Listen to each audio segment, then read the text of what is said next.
We have a really great schedule for spring of this year. I don't always know the schedule for the entire semester at the beginning of the semester, but I do this time. So we're going to hear today from a speaker here in the philosophy department. I'll have more to say about it in just a moment. But in February, the Gonzaga Socratic Club is co-sponsoring with the Gonzaga Faith and Reason Institute and Bishop White Seminary a series of lectures on the church and her scriptures. And that'll include, there are lectures that are in honor of Gonzaga's Patrick Hardin, Father Patrick Hardin in the Religious Studies Department. They take place over 3 nights. And so look on the Socratic Club website if you want. I didn't write down specific dates, so I don't have that on hand, but it's on the Socratic Club website.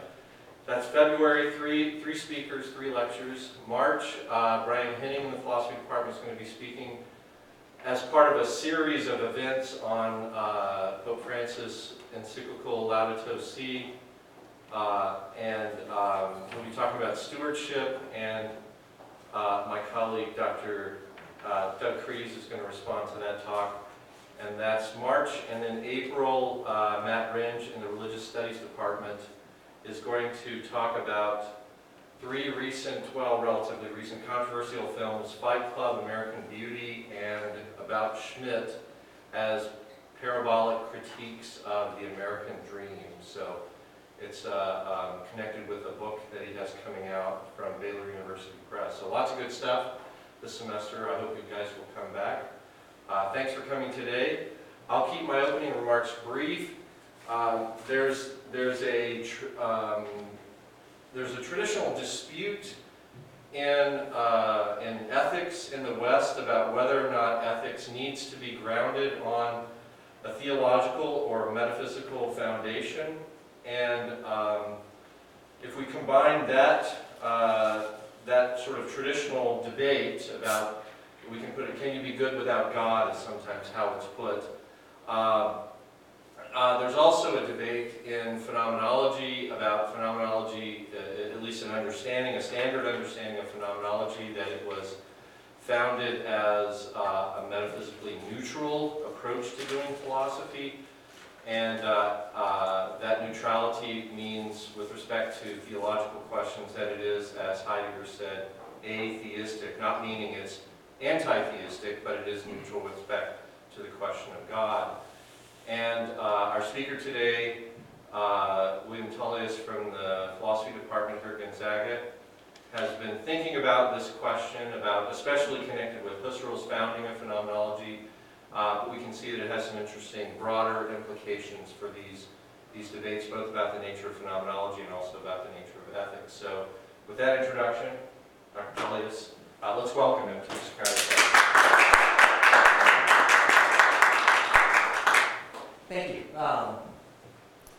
So as they mentioned, I'm going to be talking about Edmund Husserl and the foundations for his ethical philosophy, and in particular as they bear upon a certain theological conception that lies at the base of his theory that opens up a wider notion of theological understanding or thinking that lies at the basis of Husserl's phenomenology as a whole. So Edmund Husserl's attempts to develop a phenomenological ethics have become the subject of more and more scholarly discussion and debate, and this has been going on over the last decade or so, beginning really with the 2004 publication of the last of Husserl's really important lecture courses on ethics, and following upon that, in the last year and a half or so, the publication of the last of his manuscript writings from the later 20s and 30s regarding the ethical life.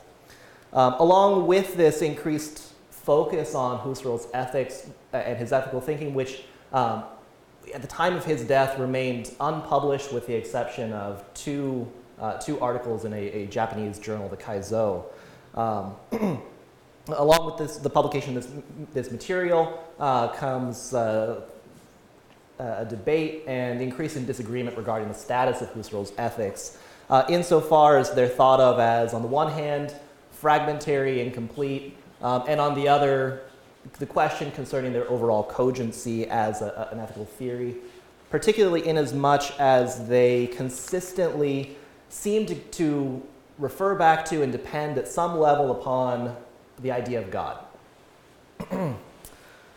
The one particular thinker who engages in this debate, a man by the name of Christopher Arroyo, in particular is fundamentally dissatisfied with a number of aspects of Husserl's later ethics, which he sees as indefensible, particularly from a phenomenological standpoint, to the extent that Husserl invokes themes of faith in God, moral life as a vocation to realize my ideal or true self, as Husserl puts it, and love as the normative teleology and process of the realization of this true self and of the highest moral ideals.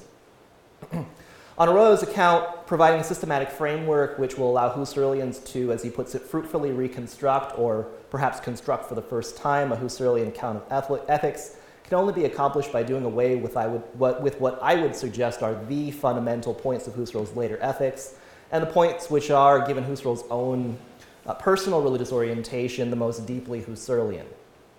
In particular, Arroyo focuses in on the problems related to the understanding of morality as a function of vocation, and its theological setting in Husserl's thought is particularly problematic given the phenomenological and the traditional interpretation of phenomenology as fundamentally non-theistic in character, abstaining from any question concerning God, God's existence, and God's role within the world. He sees all of these as fundamentally problematic and unable to produce a clear and normative foundation for ethical action. However, as I hope to if not demonstratively show within the context of this discussion, at least to highlight Husserl's theory of vocation and its connection to the ethical task can be interpreted, I believe, in a manner that is at least a little bit more coherent than the typical scholarship would seem to suggest in its current state. I hope to do this by focusing in on the theme of vocation as it's illuminated by Husserl, as well as some of these ideas concerning the connection between vocation, value, meaning, and God ultimately is the foundation of all of this work. So I'll begin by talking a little bit about vocation as Husserl understands it, as a kind of metaphor or analogy for the moral task. Secondly, I will begin to discuss some of the problems that emerge within the context of Husserl's description of the moral task as a kind of vocation, modeled on the analogy of the professional vocations, of one's profession in life. And from there, I'll begin to discuss the relationship that is sort of the standard interpretation between phenomenology and metaphysics and theology, and the way in which we need to maybe re-articulate that relationship, at least within the context of Husserl's work, and particularly given the discussions that Husserl engages in concerning morality as it's brought together in his later manuscripts, which try to flesh out further than people have given sufficient attention to this relationship between moral becoming and a faith in God.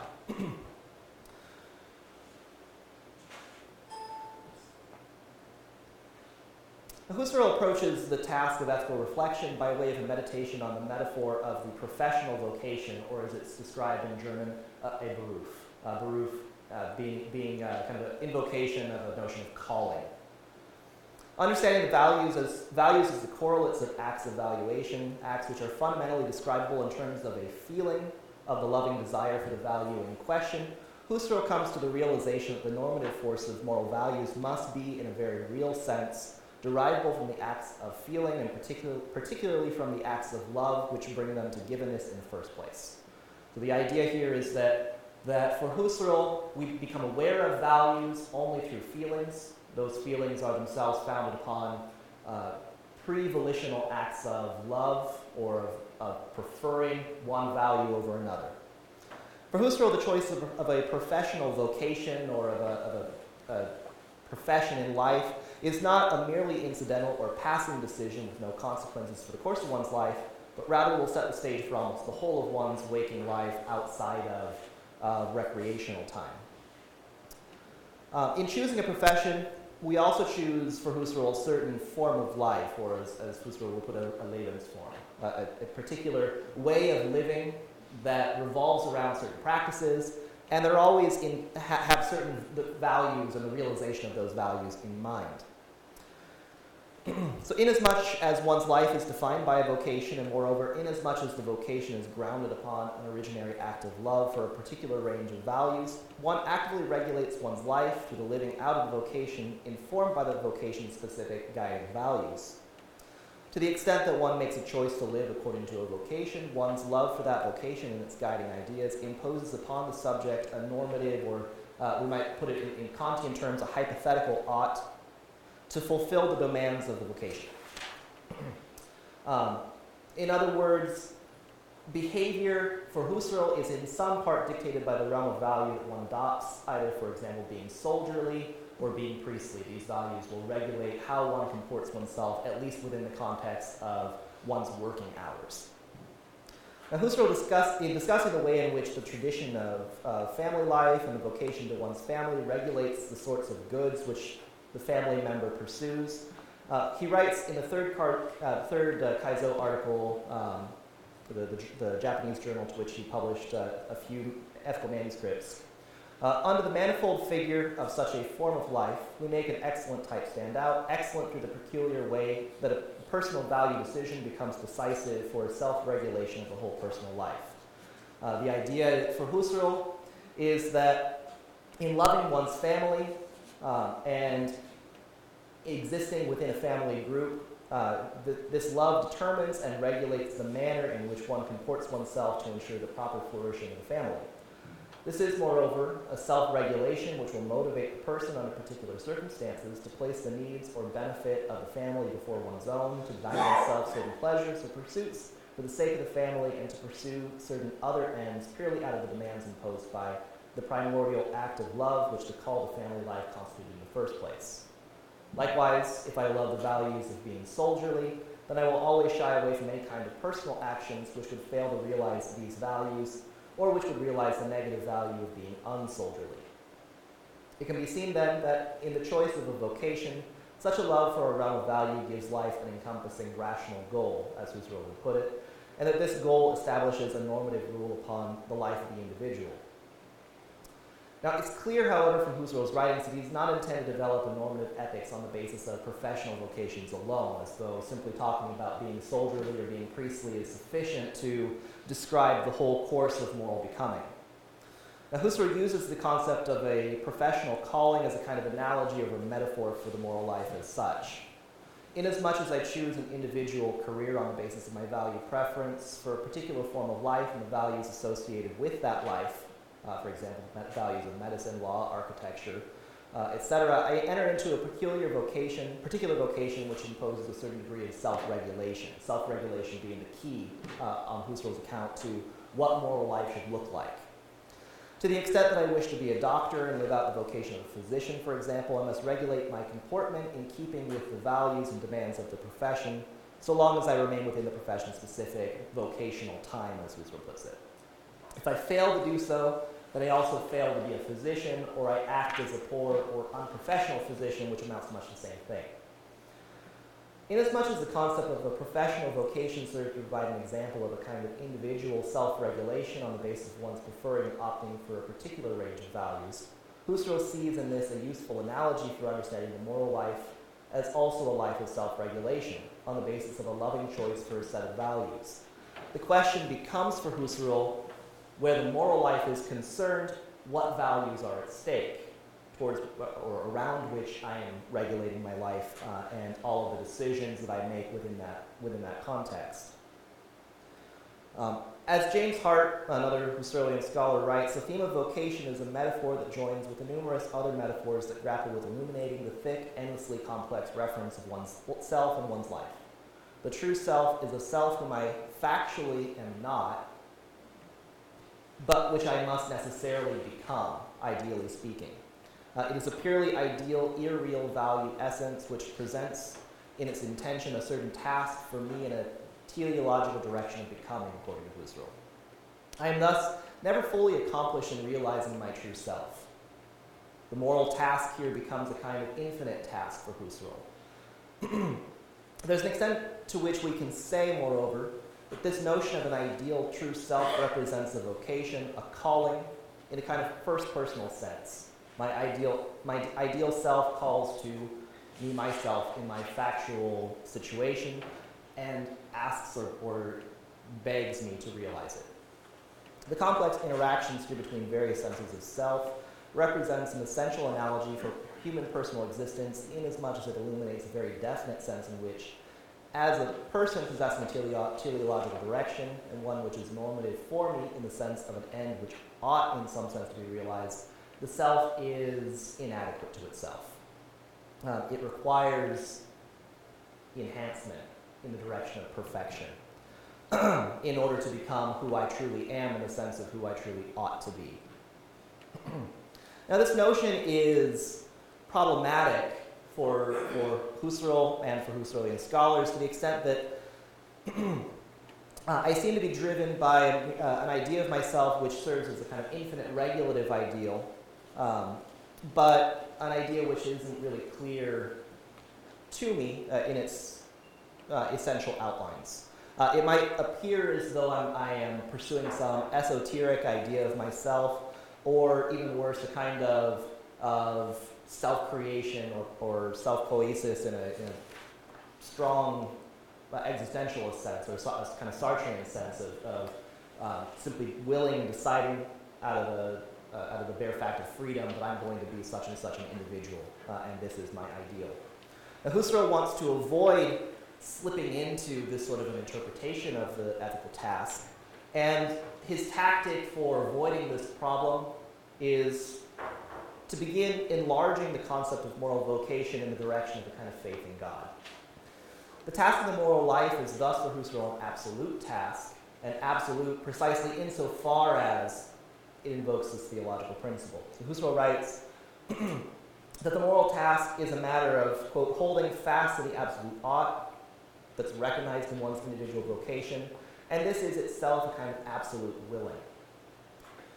However, as certain scholars have argued, so long as vocation, or even, if we want to put it this way, universal vocation, is taken merely in the first personal sense of my ideal essence calling myself to its own realization, it seems to remain a fundamental problem for the grounding of ethical normativity, or the oughtness of moral living, inasmuch as it's difficult to see how my being called to myself, and by myself alone, could possibly impose an absolute ought upon me. That is, how could this idea of becoming my true self really be an absolute ethical requirement for me, if this is kind of the end of the story? So it seems that for Husserl, the way out of this is to invoke a notion of vocation that's not merely first personal. I love the idea of my true self, and so I seek to realize it. But he adds in a kind of second personal aspect to it as well. Ultimately, for Husserl, it's God who calls to me. God who understands who I am, in the sense of who I ought to be, and who invites me into the process of becoming this true self, which he has created me to be.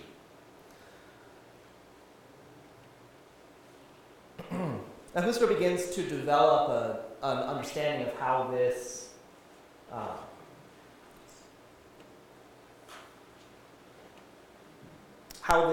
idea is to be articulated in the context of an unpublished manuscript dated between 1924 and 1927. Here, Husserl argues that God is the ultimately only appropriate object of the sort of love which is demanded in order to ground the absolute ethical normativity with which he is trying to characterize moral life. In this context, he writes, I can be blessed, and I can only be such in all suffering, misfortune, and the irrationality of my surroundings, when I believe that God exists and that this world is God's world. And if I will, with all the strength of my soul, to hold fast to the absolute ought, and that itself is an absolute willing, then I must believe absolutely that God is. Faith is the absolute and highest requirement.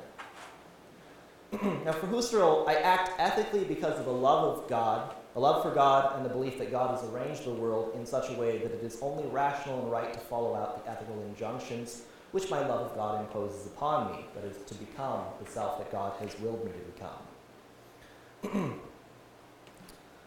The sense and meaningfulness of the ethical failures which Western humanity sees all around it in the present crisis of culture that Husserl is constantly trying to describe can only have meaning upon the backdrop of the intuition of the world provided by phenomenological inquiry, given sense by means of an abiding faith in God, that there is a teleological order to the world, that the true destiny of the world and of rational personal existence is to be found in God's salvation alone.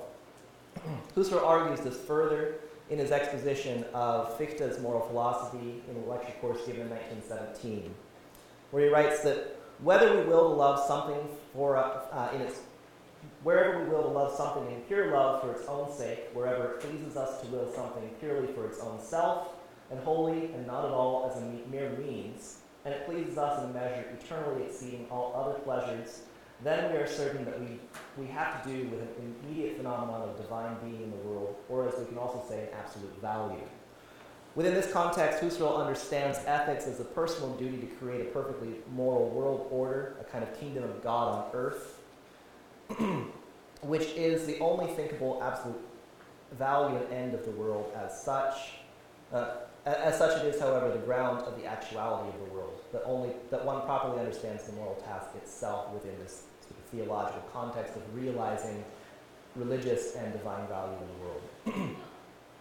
The idea and ground of the perfectly moral world order is, however, nothing other than the belief in God himself as ordering the world according to moral norms.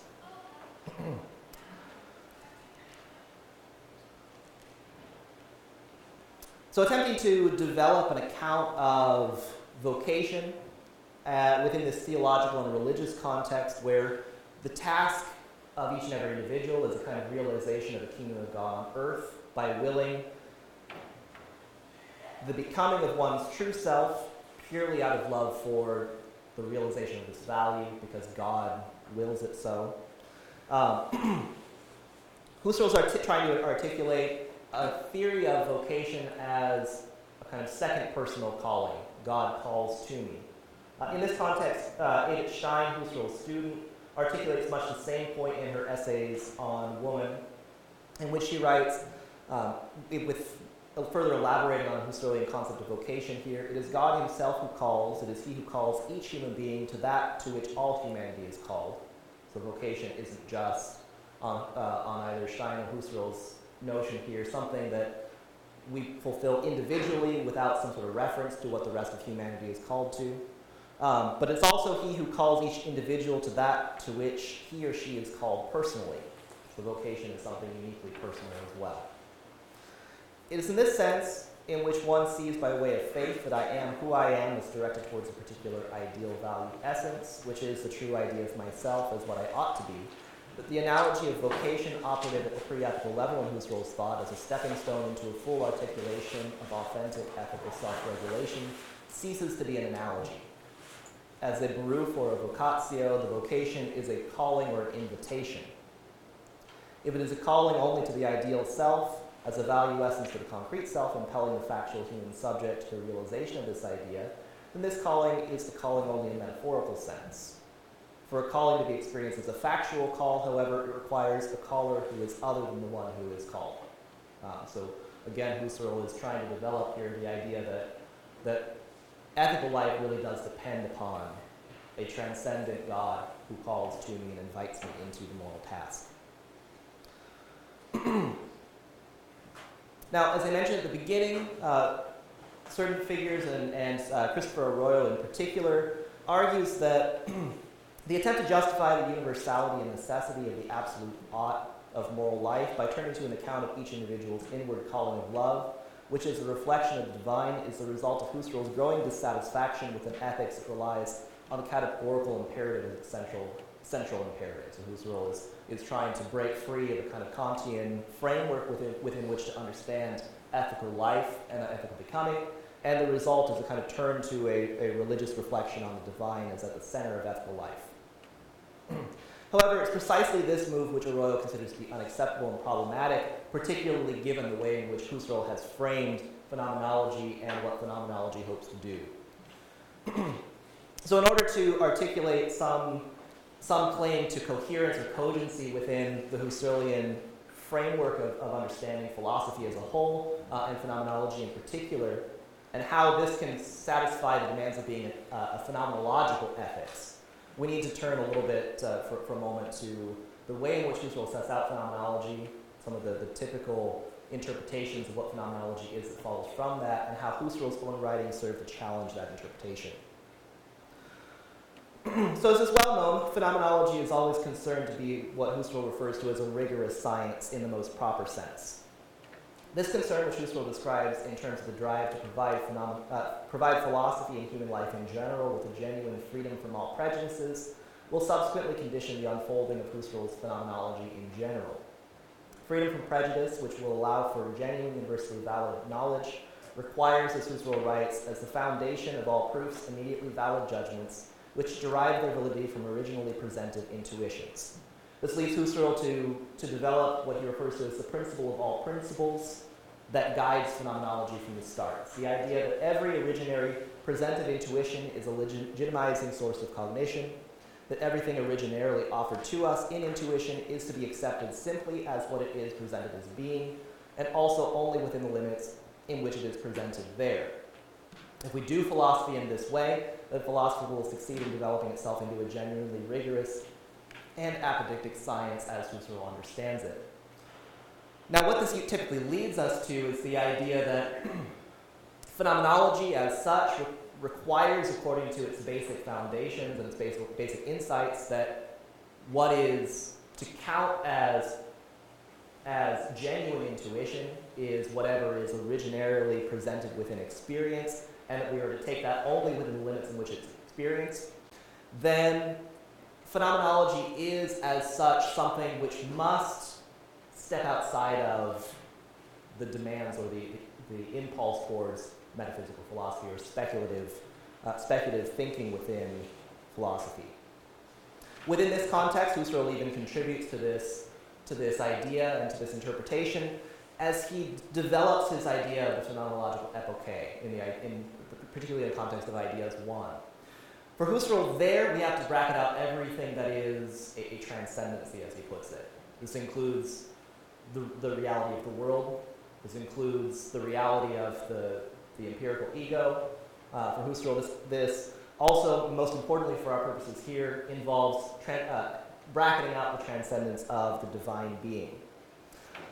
It's for this reason that Husserl himself, and it's really Husserl who first says this, and not Heidegger, Husserl himself describes phenomenology as a kind of atheistic philosophy, insofar as it brackets out divine being as an assumption, and insofar as it brackets out a particular theological, religious framework of understanding and articulating divine being.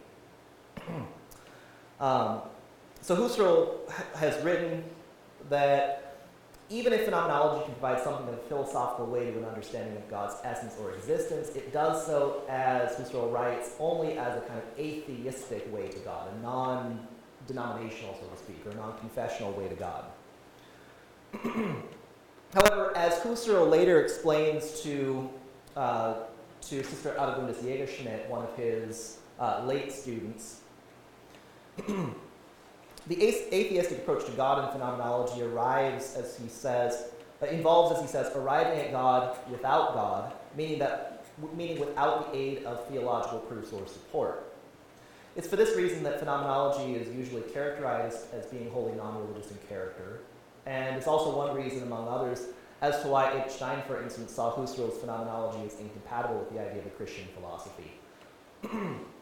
Also the reason why Husserl himself, in the conversation with Sister Jägerschmidt, likewise remarks upon his shock and dismay at having been characterized by a Jesuit priest at the time as a kind of later embodiment of a Christian philosophy.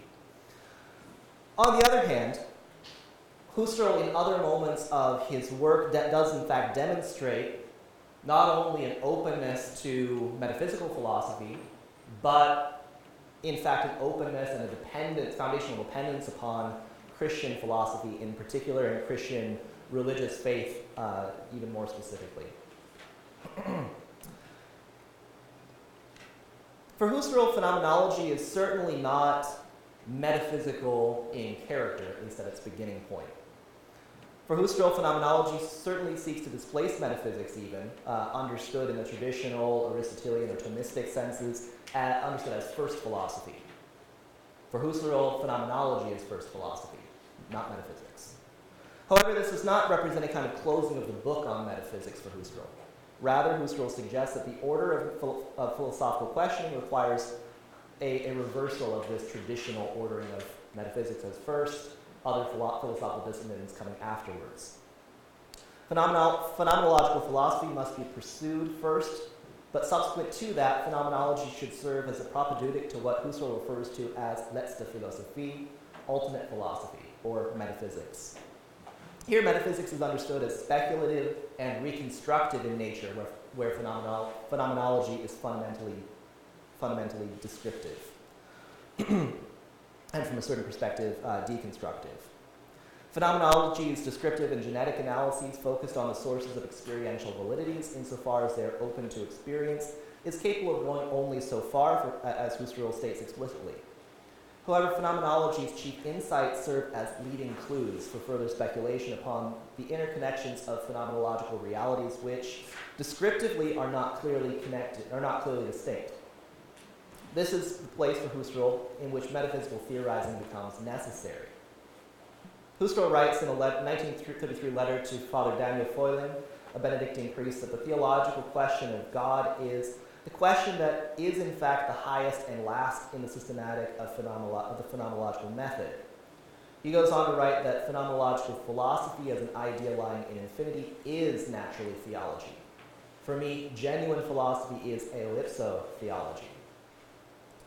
Now, Husserl's theology here is again, or Husserl's phenomenology as theology is here again at the point where phenomenology seeks to be merely descriptive, but becomes speculative and reconstructive in character. In other words, makes a transition point into, as Husserl understands it, metaphysics.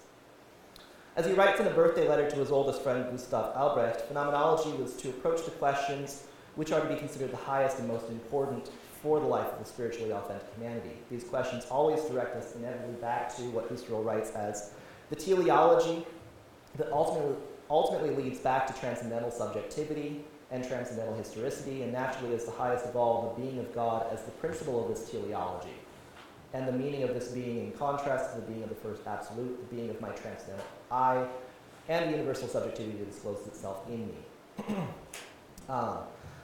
So from this letter, as well as from a broad range of texts ranging from the ideas to the crisis, to the later manuscripts on ethics, metaphysics, teleology, intersubjectivity, etc., it's clear that Husserl consistently insists upon the idea of God as a creator of the whole world order, imbuing it with rationality, meaning and teleology, and as that being which bestows upon the world its actuality in the first place. Husserl is here reintroducing a basic metaphysical concepts that he thinks now are in some manner or other dependent upon earlier phenomenological descriptive analyses.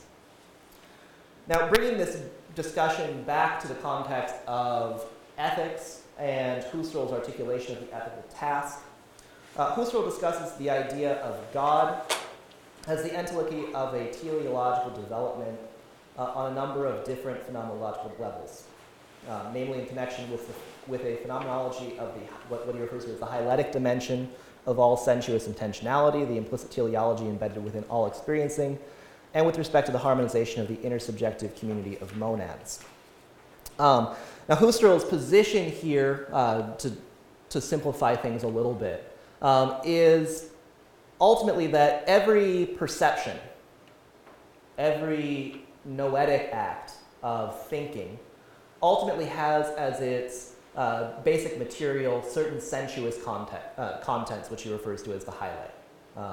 Sensuous contents of seeing data, hearing data, etc., which thinking acts have to form into particular formations, which I then interpret and provide with a certain, as he puts it, noematic sense, a certain meaningfulness. Now, Husserl argues at this point that with respect to the particular stock of hyletic data, which motivates and demands a particular apprehension of what is being sensed, um, that this data emerges in a manner that is essentially linked to specific kinestheses, particular bodily movements, and with a dependence upon the regulated functioning of sensations as they actually develop. That is to say, the data of sensation, this hyletic data, emerges in a self-regulated way, and is the condition for the possibility of real sense-giving acts.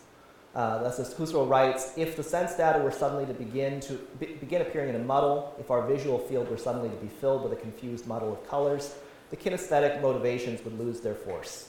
And thus, we would have to say for Husserl, the perception must necessarily be lacking in a defined or definable sense.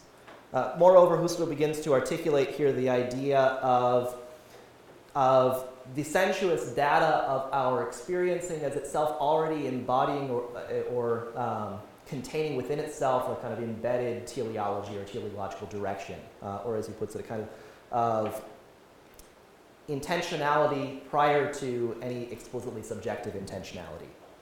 All hyletic data ultimately is a product of development, as he puts it, therefore as a hidden intentionality which refers back to a synthesis. Everything leads back to what he refers to as a prote-hyle, a first material stuff, which is entirely undifferentiated stuff, and to primordial constitutive processes with accompanying intentional motivations. This prote-hyle, as Husserl puts it, sets the stage for the harmonious character of world experience on the basis of the stream of hyletic data. The development of the hyletic is not a mere empirical process, having a beginning and ending in time, but is constantly undergoing development. It lies at the heart of all ever new developing hyletic data. The basic position that Husserl is trying to develop here ultimately comes to the idea that all of my sensuous experiencing before I even begin to think ultimately contains within itself a kind of embedded meaning and points in the direction of my unfolding that meaning and further developing it in a manner that ultimately seeks to be in agreement with the same experiencing that everybody else has around me.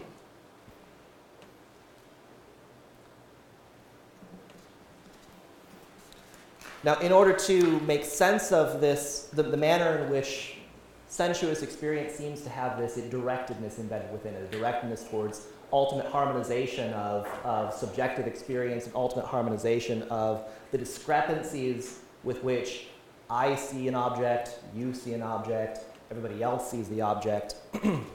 Husserl writes, and he concludes, admittedly kind of abruptly, that God is the entelechy of hyletic data, and outside of him nothing is. He is the all-forming, and the irrational stuff is not an accomplished thing, but is simply stuff. And the world has its being from God and is otherwise nothing. And God is only as the leading and besouling principle of perfection. Now, within the context of what is admittedly here kind of abrupt conclusion that contains a lot of kind of cryptic material within it, the idea that Husserl is trying to elaborate upon is the idea of God as a notion of perfection towards which all experiencing tends, as it attempts to harmonize the discrepancies and the, as Husserl will later put it, the contradictions and the collisions of evidence from one individual subject to another. This harmonious world experience of the monadic universe, of the intersubjective universe, is itself the product of basic and hidden intentionality, an intentionality embedded within noetic experiencing, thinking experiencing itself, and which at the same time is the condition for the possibility of science, including phenomenology as well. For Husserl, the teleological goal of experience is the idea of completely fulfilled intentions, that is, of a complete intuition of the object of science that fills in every possible intentive adumbration or profile of an object. That is to say, any physical thing gives itself to my awareness only in profiles or adumbrations, only in perspectives. For every given that is fulfilled profile or perspective, there is a horizon of ungiven, unfulfilled profiles. Absolute evidence or absolute knowledge of the object would imply the fulfillment of all possible profiles of the object. However, there are an infinity of possible adumbrations of any given object. This is nonetheless the implicit teleological goal of all knowledge, of science and of knowledge, of all knowledge and of all science. It is the idea of a completely perfect understanding that leaves nothing whatsoever out. This is what science, this is what experience always is striving towards. This is, for Husserl, however, nothing other than the idea of an infinite knowledge of the object, a kind of God's eye view, so to speak. When we lay this idea bare as the guiding force of all intentions towards science, including the philosophical, for Husserl, we come to recognize this guiding force as the universal world teleology, which unfolds for us as the teleology holding sway within the life of transcendental intersubjectivity. In a 1934 manuscript entitled Absolute Teleology, Husserl puts the situation this way. Human life takes place in contradictions, in the constant collision of evidences from one individual subject to another. Only when the totality of transcendental life, in which all constitution of being itself is as normative, becomes thematic, and the universal structure of all its accomplishments as such are made understandable in essential relativity, and the already normalized unanimous truth as source of evidence, and indeed in the solitary and necessary method of transcendental research, can the absolute being of the world, enclosed therein that of human existence as well, and can the absolute universe of beings be understood, become absolutely realized in the ultimate and only thinkable sense. Even then, however, the absolute teleology itself is understood, which is the correlate of the inseparable unity of all finite beings as mere dependent moments in the eternal unity of sense, in the eternally moving sense-giving. Now, the idea that Husserl is expressing here is that in the harmonization of competing and colliding evidences from one subject to another, which make up individual and communal world experience, there is an absolute teleology towards the kind of eternal unity of sense, which pushes such harmonization forward. The sense of this world as one and the same for all is a world of objectivity, valid for all and valid for all in precisely the same sense and the same way. The idea of the invalidity of essentially invalid, merely subjective non-evidences or pseudo-evidences, etc. But again, this idea of an eternal unity of sense, an absolutely harmonious world, is the correlate of what Husserl will ultimately refer to as the absolute logos, the absolute truth in the full and complete sense as the unum verum bonum on which all finite beings, in the unity of each and every finite being's enveloping striving, has been hung, on which all transcendental subjective life as being, living, lives in constituting truth, which every transcendental I and every transcendental we in its transcendental personality, as ideal absolute norm for all its relative norms, bears within it, and therewith, however, bears in itself an ideal of its true being. At which it in its factual personal being has been directed. To express it another way, maybe to simplify things a little bit, the eternal unity of sense is a correlate of the divine being, which, as absolute logos, is the absolute ideal of the normalizing activity of the community of transcendental subjects. God, in other words, is the principle of perfection according to which we understand the world as capable of being harmonized into a wholly unified, objective world. For Husserl, then, drawing inspiration from Plato and his idea of the good, God is the validity undergirding every validity, the absolute being which, as logos, bestows sense upon every finite worldly sense. Okay, so we've seen the extent to which the idea of perfection pervades Husserl's articulation of the teleologies embedded within the life of constituting subjectivity, which necessitates for Husserl the existence of a divine being, which underlies the being of subjectivity itself, along with it the community of other subjects, and the being of a world understood as true, unified, and objective. Without a notion of such divine perfection, there would be no teleology towards harmonization of colliding evidences, and the world as such would be nothing but a kind of compilation of uncoordinated, irrational meanings, lacking any kind of unity, lacking any kind of objectivity, and lacking the possibility of genuine agreement from subject to subject. But again, Husserl is wanting to develop this idea ultimately in order to understand its ramifications for the ethical life, and so we need to pay a little bit of attention to that. How am I on time? Move it toward completion. Okay, great. So for Husserl, as we've said, This idea of divine perfection pervades his articulation of these teleologies that are embedded in the life of subjectivity. And it necessitates us talking about a divine being and how this divine being underlies all subjectivity. Without a notion of such divine being, there would be, I think we already said this, there'd be no idea of a objective world. As such, much as for Descartes, divine perfection is the condition of all objectivity and of all science, including phenomenology, Husserl wants us to understand that this has ramifications for the ethical life as well. For Husserl, becoming in the direction of the true self is a becoming in the direction of personal perfection. A perfection which, like the perfection of the absolutely fulfilled intuition, is given its sense insofar as it invokes the idea of infinite divine perfection. Nonetheless, we are caught up in the project of living our lives within a context of imperfections, irrationalities that surround our lives, and fates which stand in the way of our realizing this infinite goal of perfection. And Husserl is forced to contend with the idea that, or with the challenge that this seems to pose to his overall notion of the world as something objective and something that leads to this idea of perfection and harmonization of all experiencing. And he asks the question of whether the world can genuinely be thought of as meaningful, and what underlies the idea that it could be meaningful, that it could be ordered towards some perfection or other. Husserl ultimately wants to suggest that, as he puts it here, I can only take up a life upon myself which is characterized by sin, error, transgression of actual and absolute values, if I believe that all ultimately serves for the good, and that every righteous will for the best actually serves the good in the universe.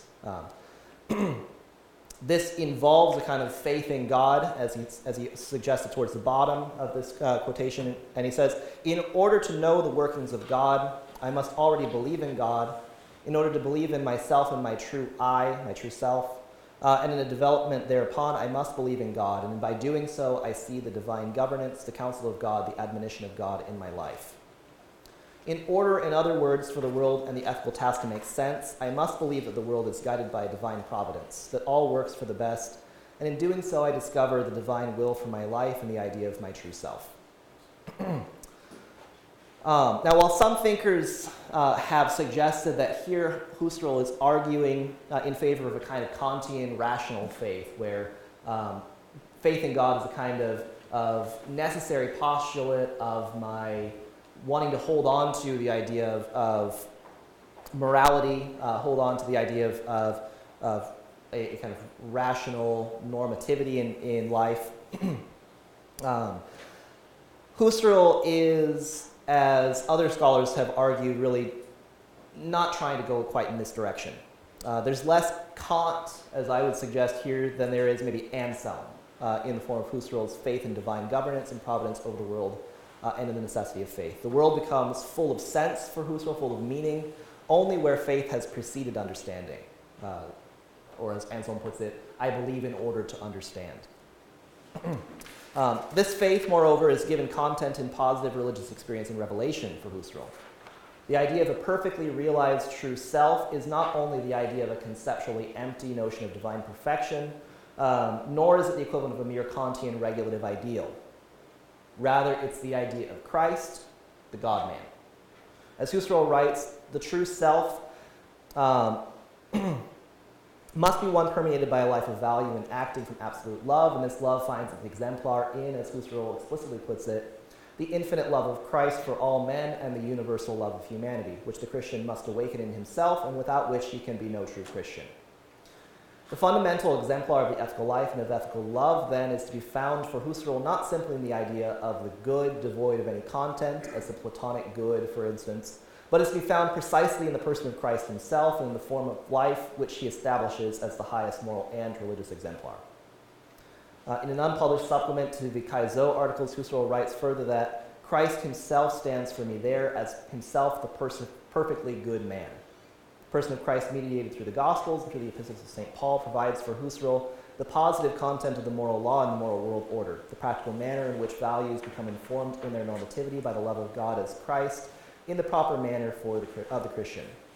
For Husserl, as the Italian scholar Angelo Bello has put it, for Husserl, only by imitating Christ can one reach love in the highest expression, understood as love for one's enemy.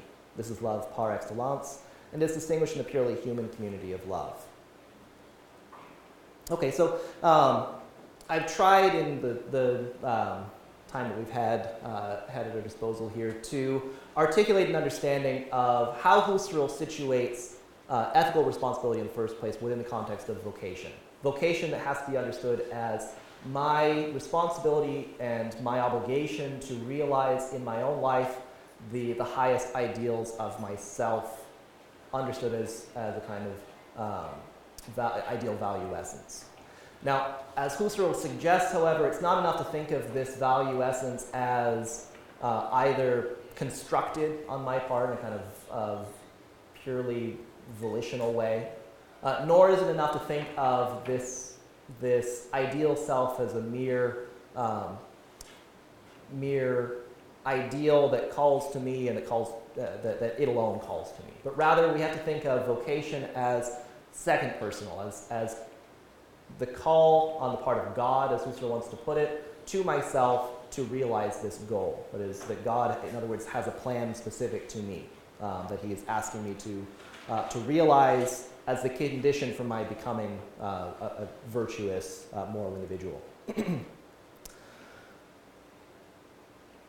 Husserl, moreover, attempts in the later manuscripts to develop a metaphysical framework based upon phenomenological insight that will allow for us to provide the conceptual support for this notion, this sort of an idea. In doing so, Husserl necessarily challenges some of the assumptions that he has been guilty of promulgating on the one hand, and that scholars have been guilty of unquestionably capitalizing upon in the history of Husserl interpretation and the history of phenomenology as a whole. Challenges some of the assumptions that we have regarding how phenomenology stands to metaphysics on the one hand, religious faith on the other. Ultimately, for Husserl, we have to think of phenomenology and of phenomenological ethics as approaching a certain limit of descriptive possibilities that forces us to think in terms of speculative and reconstructive strategies for undergirding what phenomenology has to say regarding ethical life, regarding meaning, regarding a whole host of different issues that ultimately for Husserl can only fully be supported by invoking a notion of God within a kind of metaphysical framework, and within the context of the ethical life can only fully be supported by invoking a specifically Christian notion of God that provides a kind of teleological goal and a guiding path for individual moral becoming. I'll leave off there. Thank you, everybody.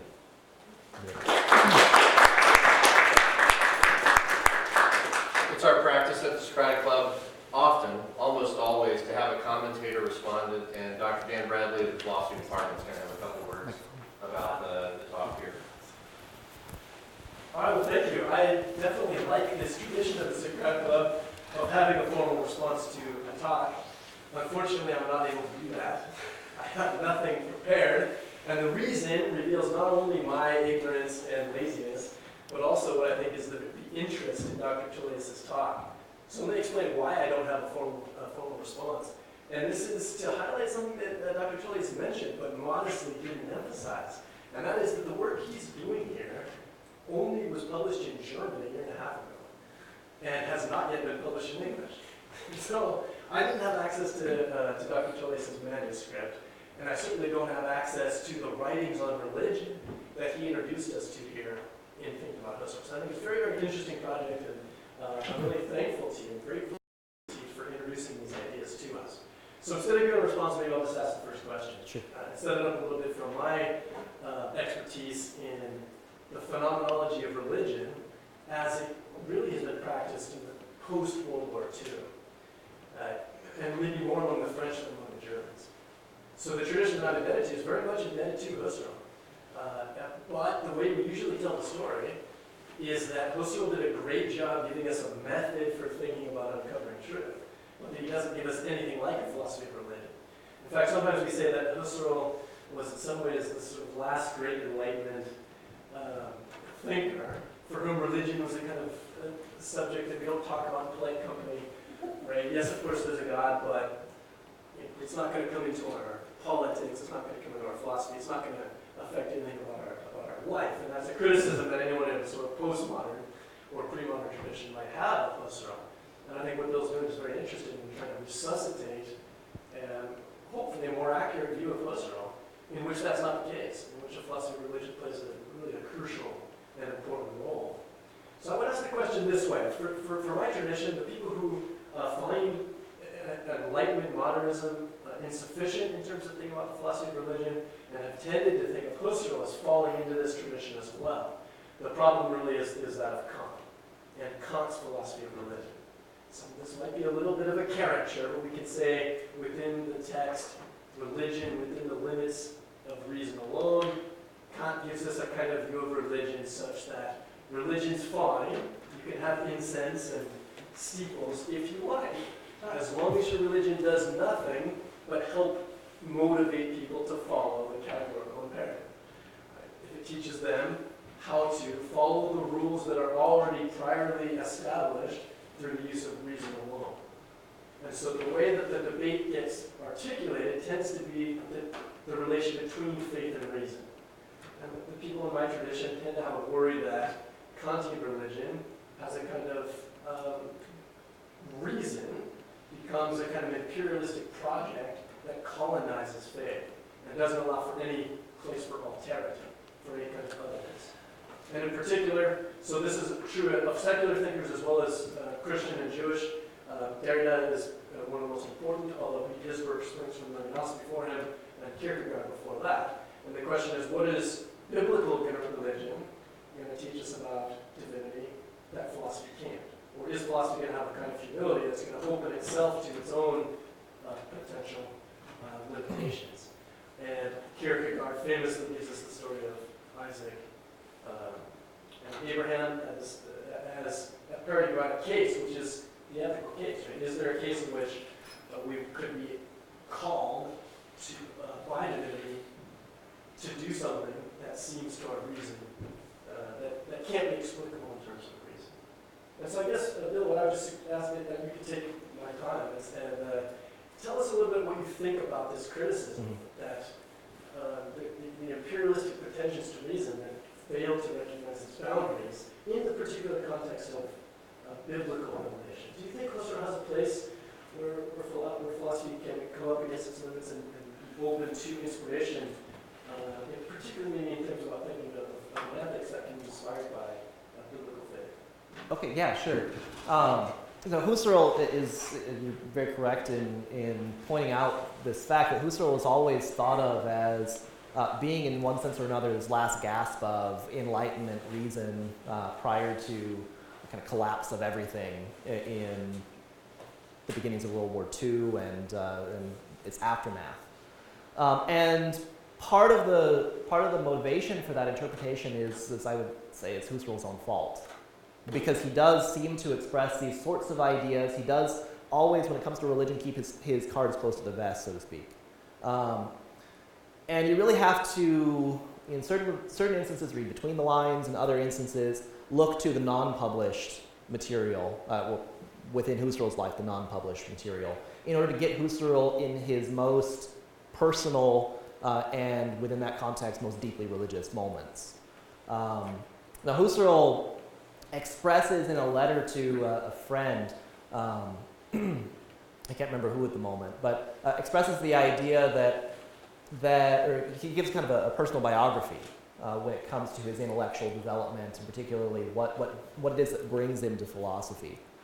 And he says that at the point where, as a young man of 20, he's reading the New Testament for the first time, he's struck by a certain tendency that's embodied in the Gospels on the one hand, in St. Paul on the other, and within the Christian tradition, a certain tendency towards universality. And he's attracted by that. As a result, he becomes a Christian, he becomes a Lutheran specifically. And this sparks an interest in philosophy. Now, it's this interest in universality and the particular ways in which Christianity inspires that drive towards universality that gets Husserl thinking in the directions in which he does. First, in his critique of psychologism, which seems to limit the universal claims of reason to simply the psychological domain. And then subsequently upon that, developing in phenomenology as this bold philosophy that has this claim to universality kind of running throughout it. Now, if it were just a matter of universality, maybe this wouldn't be enough. We'd just be saying that Husserl is maybe like Kantian religion here, drawing some momentary inspiration from religion for a kind of broader philosophical project that is essentially independent from it. But my reading of Husserl is much more that Husserl is interested in Christianity at its core.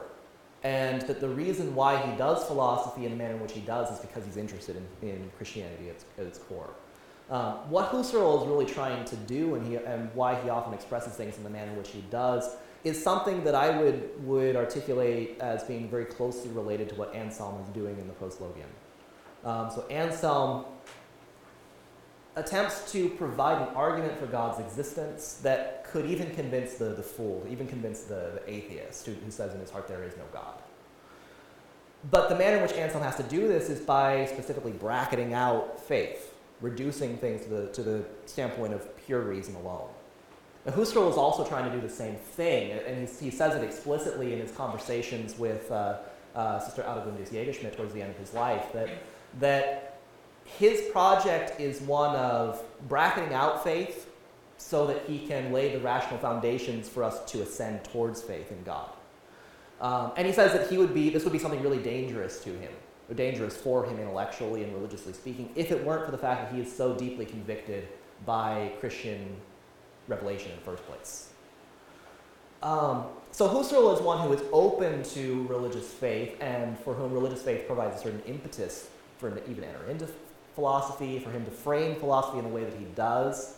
But then also he, particularly in the context of his ethical writings, is constantly coming back to this idea of Christ the God-man as providing us a window of insight into what rational, self-regulative comportment should actually look like.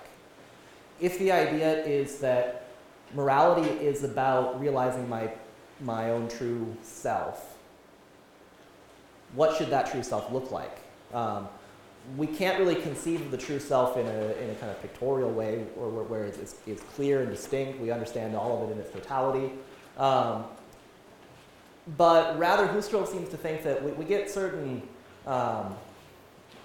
insights or flashes of insight into it when we look at the sorts of things that we love, and when we let those things guide us in our life. But ultimately, we get the fullest sense of content to this notion of the true self when we turn to Christ and we engage in the project of imitation of Christ. From that perspective, then we see that, well, the moral life, becoming who I really ought to be, involves loving others, loving my neighbor, loving my enemy even, praying for those who hate me, turning the other cheek, and all the rest, everything that's encompassed in the Beatitudes is what Husserl thinks of as what this true self needs to look like. It's going to be specified even further. It's not going to be simply imitation of Christ and everything that Christ does in exactly the way that Christ does it, living out the same life history. It's going to be specific to what Christ calls me towards, what is unique to me, myself, according to my individuality. And all of this has to proceed along the lines of genuine rational insight. Husserl doesn't think that we should make irrational jumps of faith in framing things in this way. He thinks that it needs to be the result of critical inquiry, the result of critical reflection, that we pursue the ethical life in this way. But nonetheless, he does articulate it in these biblical terms. Well, And here's without those terms, the whole thing seems to fall apart, or at least to be without genuine You show that content. what we had up there? Yeah. Just refresh the computer. Or anyway, if it doesn't come on. The projector may go to sleep. Oh, yeah, That's that's it. Okay, Yeah. go back. I think in your response, we're finally getting to the heart of the matter. Here we say, this quote from Husserl, Christ himself stands there for me as himself a perfectly good man. Yeah. And my question is, how is that different than the archetype of humanity pleasing to God, right? Kant's notion of the perfectly moral, Kant is just the embodiment of perfect morality. But you started, almost parenthetically, you said a few things like, love your enemy, Yeah. as a content-rich claim that we don't learn from reason alone, but we learn from reading the scriptures.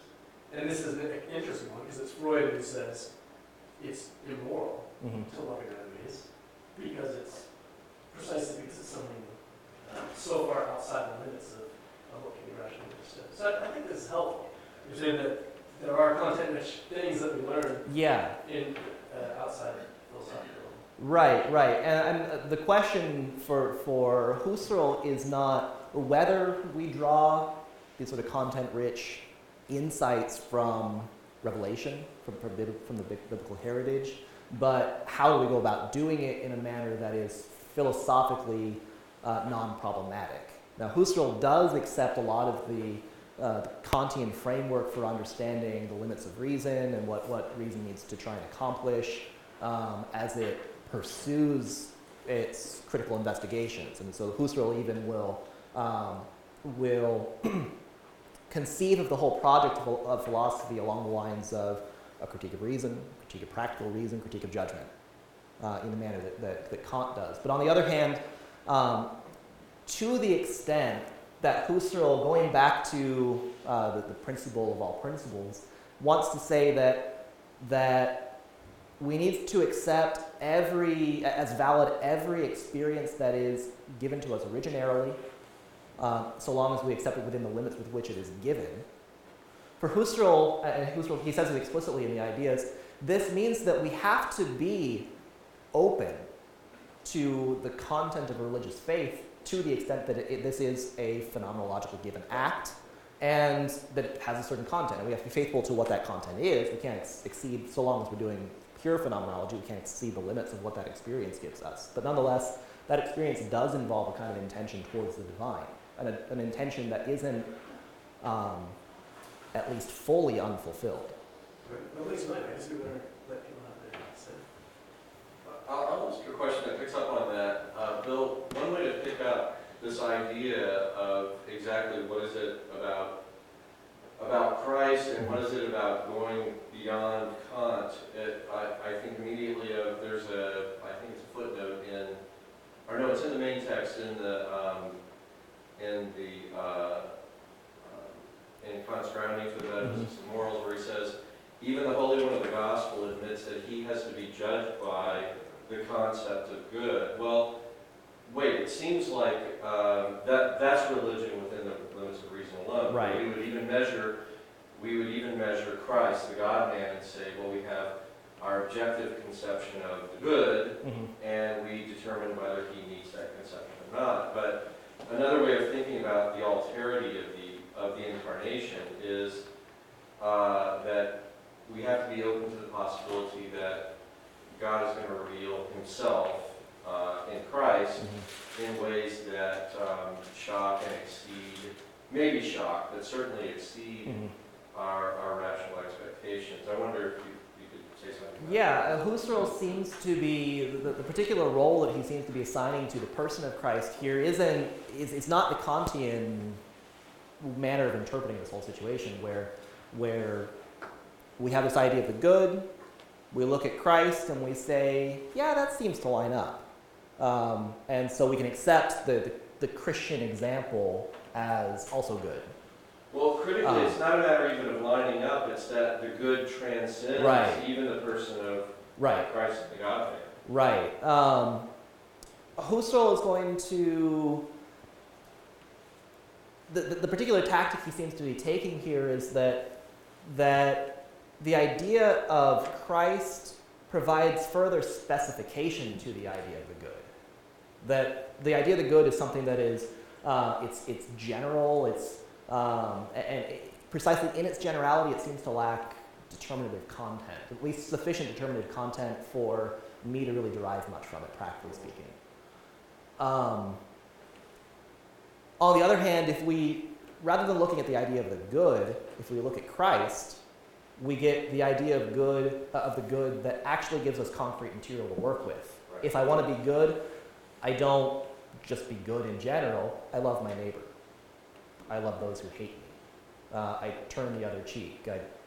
And everything else that Christ tells us to do. Everything else that Christ demonstrates in his life. That's what the good actually looks like.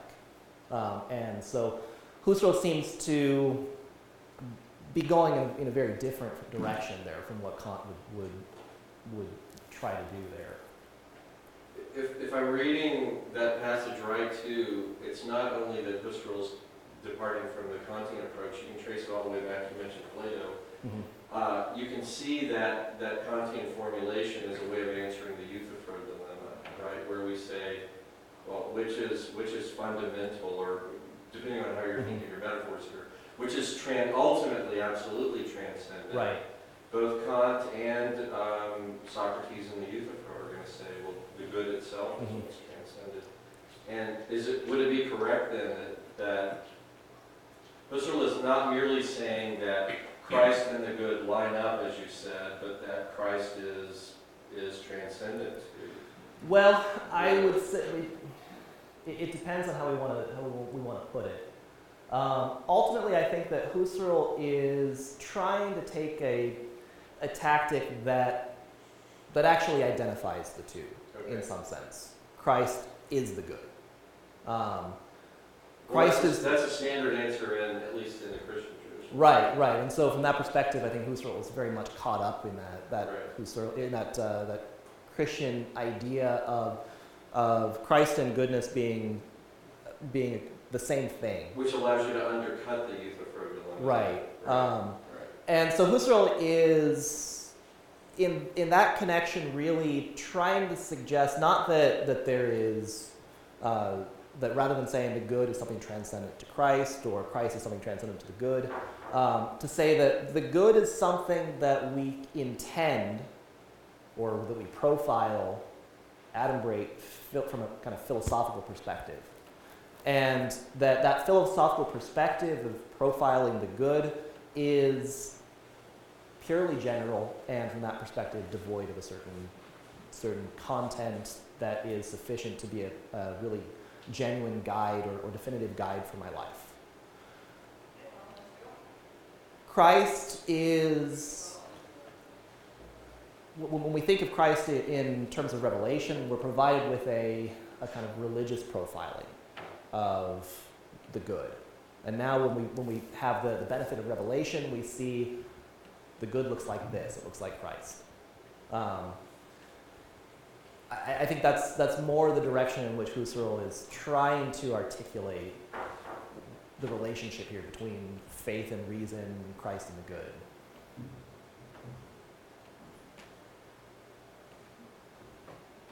Yeah. I have a phenomenology question. Sure. But could you go back to, I think it was 2 slides earlier, when you were doing that horizontal analysis of was the quote about the unity of sense of transcendental intersubjective community?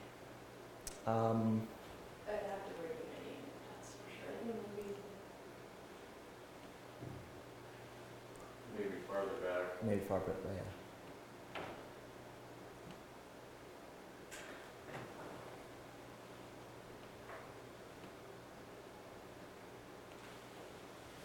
Let me know if I get there.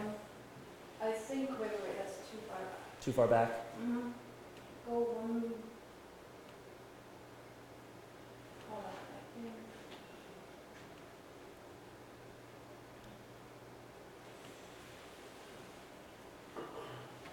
Not that one? No. One more. Yes, this one. Okay. So, I could break it down, but maybe I'm just going to ask the question Sure. as a whole. So, do you you think Husserl intends this as a proof of the existence of God, or of, so this is that unity is the unity, God is the principle of that unity by which the sense-making activity of the transcendental intersubjective community could be harmonized, right? So it's either an actualizable principle or an actual principle, or it's a possible principle. And then you were doing that horizontal analysis where you mentioned the God's eye view perspective, right? Does he think that there's an actual noetic correlate to that? Because if he does, then you have a proof of the existence of God, right? But I don't know whether he would go as far as that based on just my general sense of Husserl. I think what you're doing is very much in alignment with what I'm understanding to be this new Husserl based on the new manuscripts that are being published. But then there's that one question of whether you think that there's a noetic correlate to the God-eyes point of view. That is it's a difficult question to unravel. Difficult because Husserl never comes out and explicitly says anything like that. That this is an actual noetic correlate of the God's eye perspective. And I think that the reason why it's difficult to come out, and maybe Husserl would never actually come out and say it, is that that would involve, for us to say definitively there's a noetic correlate there, would involve us actually stepping into that God's eye perspective definitively. But it seems more that this is a direction in which we have to go. We have to conceive of there being like a godlike perspective, a God's eye perspective. But Husserl, he's not actually trying to, in my reading, he's not actually trying to develop a proof for God's existence. So I don't think he makes that leap, and I don't think he's trying to go in the direction of making that leap. What he's more trying to do is to develop coherent ways in which we can conceive of the existence of God without making the existential claim God actually exists. Because one of the reasons is the fundamental orientation of phenomenology in the first place. Phenomenology isn't interested in existence and in claiming existence as a predicate, if existence is a predicate. It's always interested in phenomena, taken precisely as phenomena. And I don't think that Husserl is departing from that orientation, even at the point where he begins to do metaphysics. So he's not so much trying to provide us with a proof for God's existence that would be philosophically definitive and absolute, but he's trying to provide us with a convincing way in which to conceive of divine being. Whether or not that being exists, saying one way or the other, that's always going to involve a further movement into the direction of religious faith. And along with that, a movement into kind of a movement back into the natural attitude, where we actually do think in terms of existence, and we care about existence. But at the level of probably philosophical or phenomenological, or here phenomenologically reconstructive, metaphysical standpoint, he's not coming down one way or the other on that question. At least that's my sense, but it's, again, difficult to unravel. I think that's why Husserl's approach is so interesting and philosophically so promising, but for your project, this could be a bit of a weakness in the sense that when I constitute an object horizontally, there could be that lacking side, right, which is in play because it is actualizable, however it's lacking, right? So if you want to turn that into an entire theology of based on phenomenology, then that's something where you have to account for, what is the precise meaning of that for your project. And Part of it is also that Husserl he's not thinking of ethics insofar as it's phenomenologically elaborated as itself at every moment of its development apodictic science. Particularly as we begin getting into this notion of the true self and what does the true self look like, particularly for me or simply in general, what sorts of things can we ascribe to it. Husserl is already engaged in a project of reconstruction and speculation.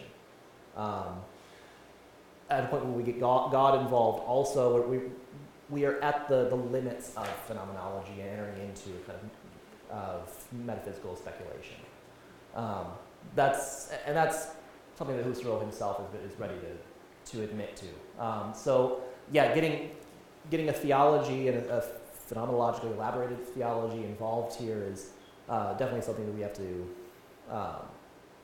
we have to be careful about what sorts of expectations or what sorts of claims we have regarding the validity or the sort of knowledge claims that we are supposing we have here.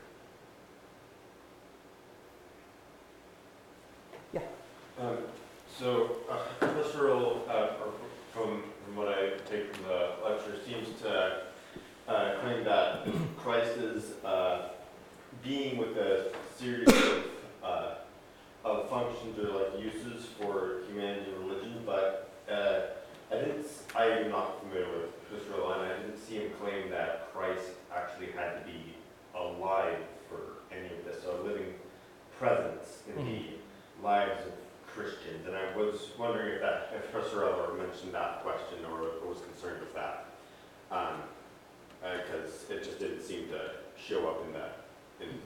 Do you mean as a kind of a something like historical Spirit, reality? something like that, or as like a as in risen from the dead and still living. Okay. Because he does not seem to address that as far as I can.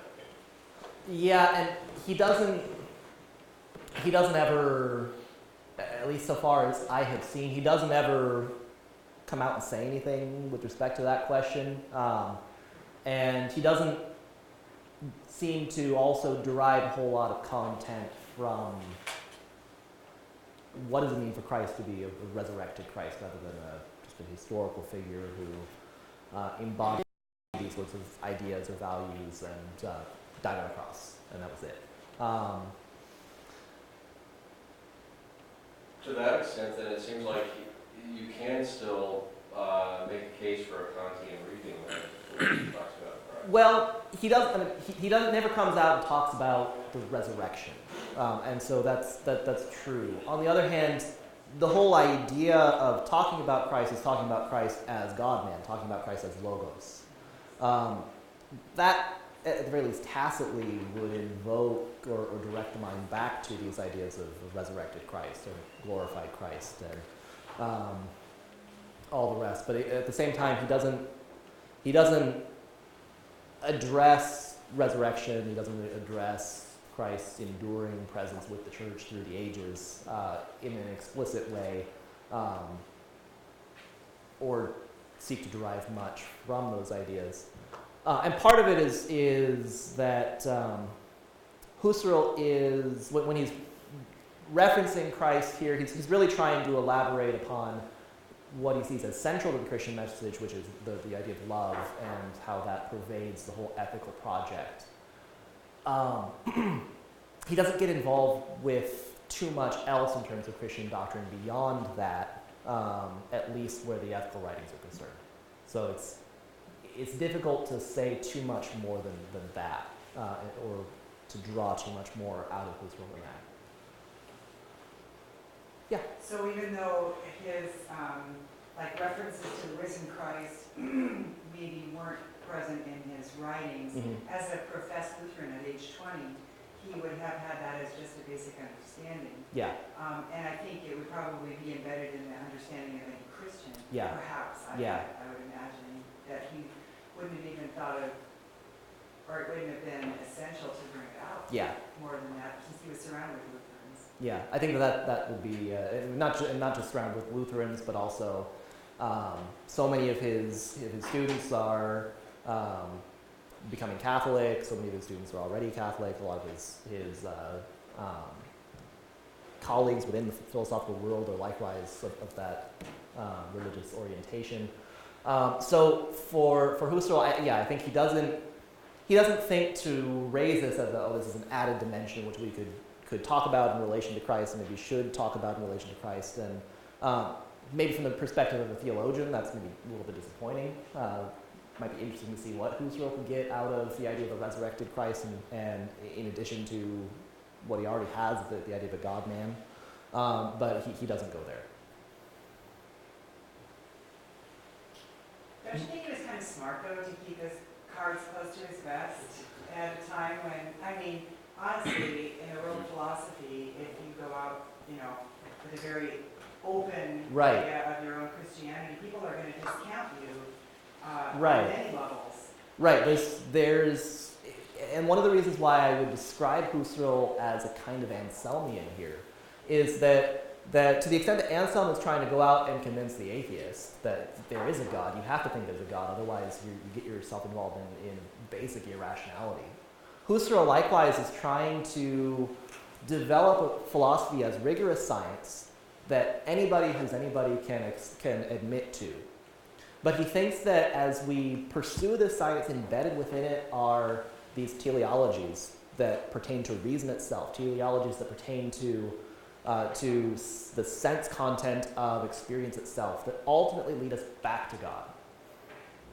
It's a kind of trajectory of thinking that is always aiming in the direction of faith for Husserl, even if he's not coming out and saying it to you explicitly, because he's again trying to do this with a very particular, we can even call it charismatic intention. Well, there was theoretical dangers about the relation between philosophy and religion, but also social and sort of political at the time. Edith Stein was considered a great phenomenologist, and when she became a Carmelite, I think? Yeah. And she was then, I think she was really marginalized in terms of a kind of religious basis. Right. She was an atheist when she, early on. Mhm. She started off as Jewish, very firmly believing Jew, but by the time she was 14, she was already an atheist. Or at least starting to shuffle off some of her own beliefs. And it wasn't until later that she even thought of Christianity as possible,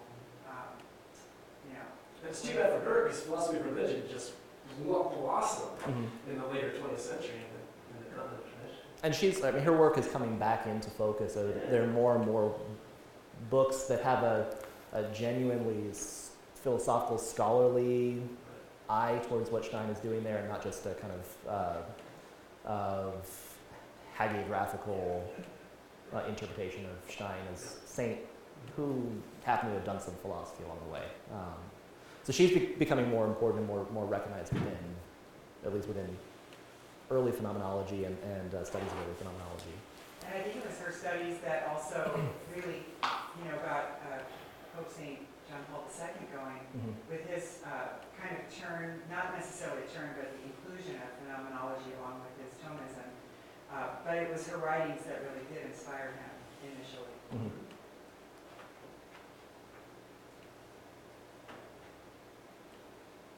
Anybody else? Let's thank both our speakers.